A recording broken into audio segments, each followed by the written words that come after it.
Meet Roman. He came from nothing to building a jewelry empire that makes over 150 million a year. And today he's gonna show me exactly how he did it. What's up, Roman? How you doing today? Good to see you, brother. Yes, sir. Thanks for having me.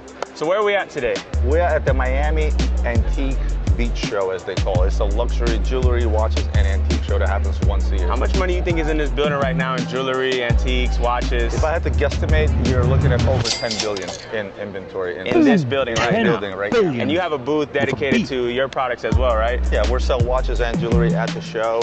I bring about 40 million with me. Well, let's go check it out. Come on. Let's go. What's one of the craziest pieces you have with you here today, if you could show us? Wow. So you look at a showcase like this, these are Rolexes that are 250,000 and up, APs that are $750,000, right? What we try to specialize is the stuff. For people who don't understand watches, it's not just a watch, it's a timepiece, it's an investment. And if you're clever about it, you can sometimes even double your money in it. But be careful with it, because everyone thinks like, I've got a bit of dough and I'm gonna go out there and buy the next Rolex, and I've got a Rolex and this Rolex is going to be making me some money. No, not all of them are appreciating in price. So knowing your game, it's gonna make you some money. That no other dealer has. So this box right here, what would you say is all together? I can tell you real quick. About 2.5 million. I have a few of these. He's got a couple boxes just laying around. If you want to really flex, you can put this on. This watch originally retailed for $1,650,000.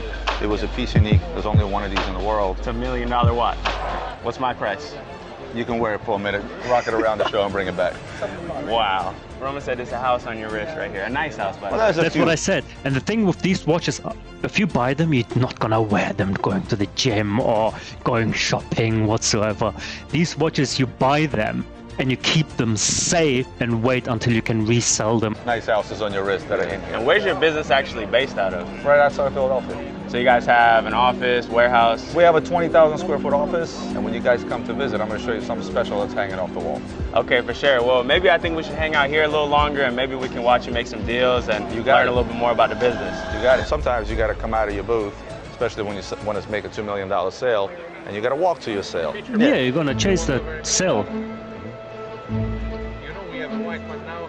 But you're without the crown, yeah. I can buy it. I know, Dave. I see. Okay, thank you so much. The most valuable thing in this business is your word. Yeah. And your reputation. Oh, we got another deal. Yeah. How many pieces together? 29 watches.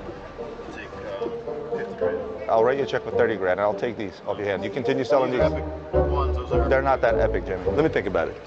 Like if you go into a business like this and you think like, I'm just gonna go and buy a couple of watches and I'm gonna resell them. Yes, it might work with the lower value ones, but if you want to make the big bucks, obviously you have to work your way up to that stage. But when you reach it, it's literally about your reputation. No one is carrying around 5 million in their pocket and say, I'm gonna buy that watch off you. Here's 5, give me the watch. Nah, bro, it doesn't work like this. But 35 is my offer. It stands, all right? I won. He got it. How much knew you I'd got? get him. How You much just you got got the a whole box box with Remember 35. what I offered him? I got it for what I got. I won. All right, but I do want to do something. Since Jordan helped me make a deal, you keep one. Wow! Let's go. Jordan, you now own a Jacob & Co. Yes, sir. From the one and only. Yeah, that's great. Damn. Consider a want souvenir. Well, I want to check out your headquarters. I want to see where you actually run this business, because you told me how much you're making per year out there?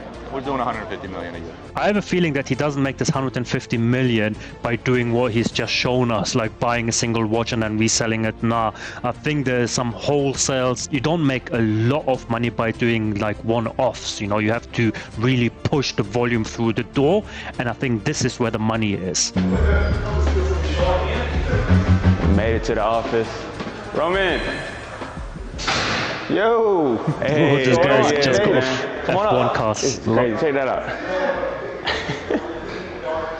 Good to see you again. We made it to your city. Living the dream. Come on. Welcome to Philadelphia. Yeah. So where are we at right now?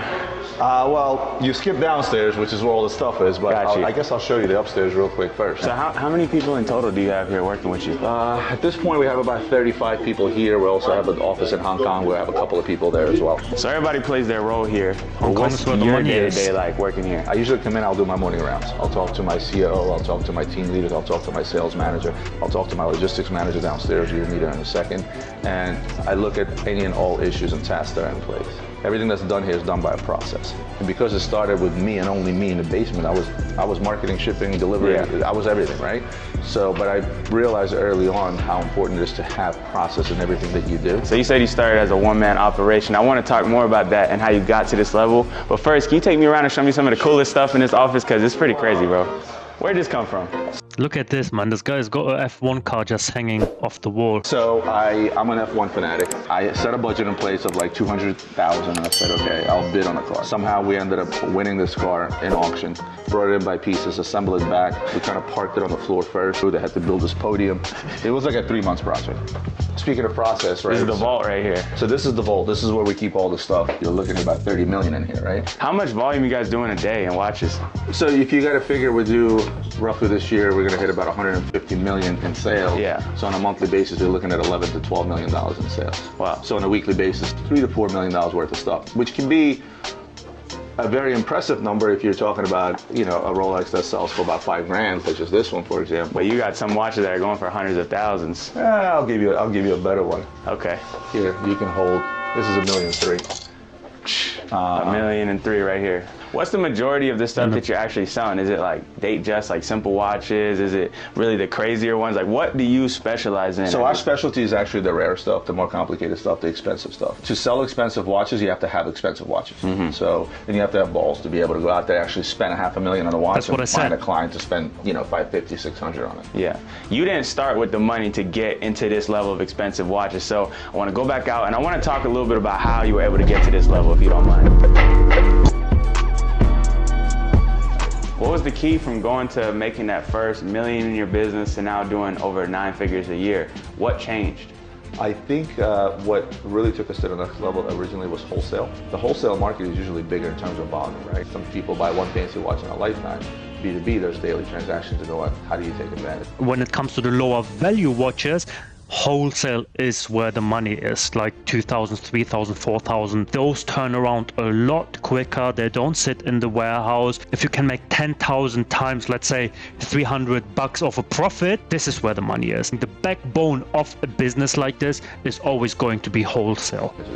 You go out there, you find those wholesale deals, and you simply start flipping more and more. That's how we got to the first 100 million. Yeah, to do that successfully, one of the things I noticed about you is you are a master negotiator. You know how to get a deal done. What goes into making a great negotiation? Let me take it away from this guy. To be a good negotiator or a good salesperson, the first and foremost important thing is to really understand your market, understand your product, understand the value that you're bringing to your potential client. If you know the value of something, and if your counterpart doesn't know the value of it, you have the upper hand. You can make that deal happen. It's then all about your execution. It's in the buy. So long as you have your finger on the pulse and know what something is worth, I don't care what business you're in. If you know how much this bottle of water is worth, Yeah. and you have that knowledge, and your knowledge is better than the next guy, you're going to be successful. We bought that big box of Jacob watches when we were at the event together. How's that deal been going? So Sold them all? the entire For how thing. much? We sold the entire deal for 42 grand. A lot of people might look at you like somebody that has made it. So it and makes hasn't $7 had grand that many profit. failures in their career. In the process of building this business, was there ever a moment where you almost lost everything? Yeah, 2008, the crisis, you were still a kid, but 08 was a real world financial crisis, and the wheels stopped. And by wheels stopping, I mean the business just took a pause, where all of a sudden, no wholesale business, no retail business, people were afraid. The minute there's uncertainty in any given market, people stop. What do they stop? They stop spending money. It was a scary moment, but it was also a moment that taught me something, and that is cash is king. How low did it get? How close were you to having to give up on this thing? Well, here's the thing is, luckily, I got lucky because I knew I can go right back into the basement, I can hustle, I can make a few $1,000s a month, no problem. But luckily, post any kind of a financial crisis or kind of financial shift, you tend to have a boost and business tends to go through the roof right after, especially in the luxury industry. My last question is that for anybody out there that's watching that might be at that moment where things aren't going too well and they're kind of struggling, Hustle through, bro. Because a lot of people feel stuck Hustle. right now in their life. Keep and going they see if you you and they're know inspired that by you. What would you say it to is somebody that's eventually in that going position to right now? succeed. Honestly, I would tell them the same thing I tell every single one of my salespeople out there. So no matter what you got going on in life, I don't care if your car broke. I don't care if you have enough money for gas. I don't care what it is. Just remember, tomorrow is a new day that you can start fresh. So if you go to sleep every night telling you that, hey, this day is written off and tomorrow you start fresh with the same mentality and the same motivation, I don't care what you want to do for a living, you're going to succeed. To wrap it up here, guys, if you want to be successful in anything in your life, make sure that your research is on point. You know that there's a market for what you're trying to do. You are solving a problem. You build a network of people around you that are better in doing things than you, and you will succeed. Let me know your thoughts in the comment section below. If you haven't subscribed, do it now. Click the subscription and the notification bell. Give this video a thumbs up if you liked it, and I will see you people in my next video. Peace out.